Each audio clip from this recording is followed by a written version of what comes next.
With this question, we have to, using algebra, prove 0.13.6 times 0.2 is equal in value to 1 over 33.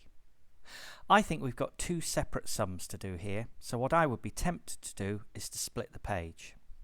And we'll do one on the left, one on the right, and then worry about 1 over 33 later on. The first step is, of course, to let any letter of the alphabet you like, it's customary to use X, is 0.136, and then we've got to be careful about where the dots are. There's a dot above the 3, a dot above the 6, so it's that bit that recurs, and I would write a few of those.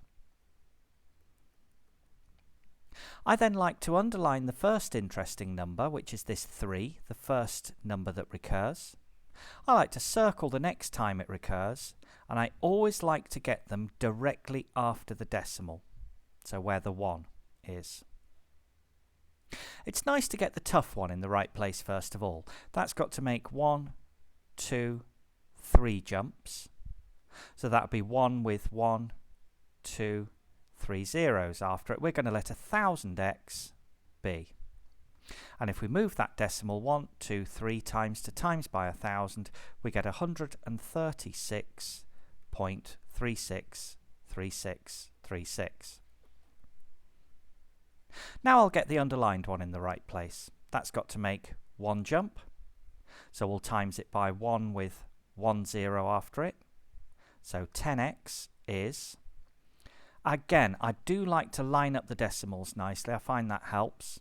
And if I multiply this by 10, move the decimal once, we've got 1.3636.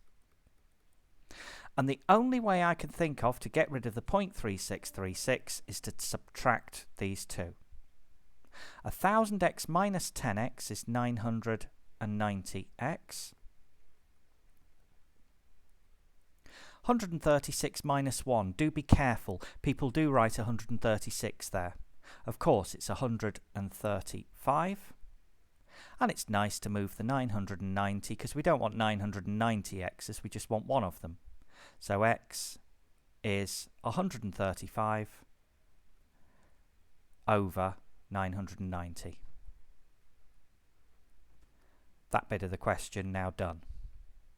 On the right hand side of the page we've got to prove what 0.2 dot equals. Now you may know the answer, but we still need to use algebra and prove it. So we'll let, now personally I would choose a different letter of the alphabet, maybe y, just because we used x on the left hand side. Let y is 0.2, and looking at the recurring bit, it's the 2 that recurs. 2, 2, 2 carries on and on. Underline the first interesting number that recurs, circle the next time it recurs, and again I always like to get them directly after the decimal. Get the tough one in the right place first, it's got to move once, so we'll times it by 1 with 1 0 on the end. So 10y multiplied by 10 is 2.2222, and then get the underlined one in the right place. It doesn't move, it just times us by 1. Yes, I am going to write 1y, really I ought to write just y, equals 0.22, and subtract the 2, giving me 9y is 2 minus nothing is 2. I don't want 9 of them, so y is 2 over 9. And then we look back to the original equation. We now know what 0.136 is. It's 135 over 990.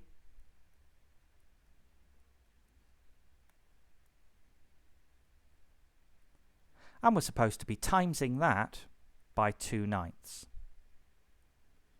A sum that looks pretty impossible to get 1 over 33 from. So what I would be tempted to do next is see, is there anything we could cross-cancel here? Perhaps 5s go. I'm just going to go straight across the top though. 135 times 2, 270.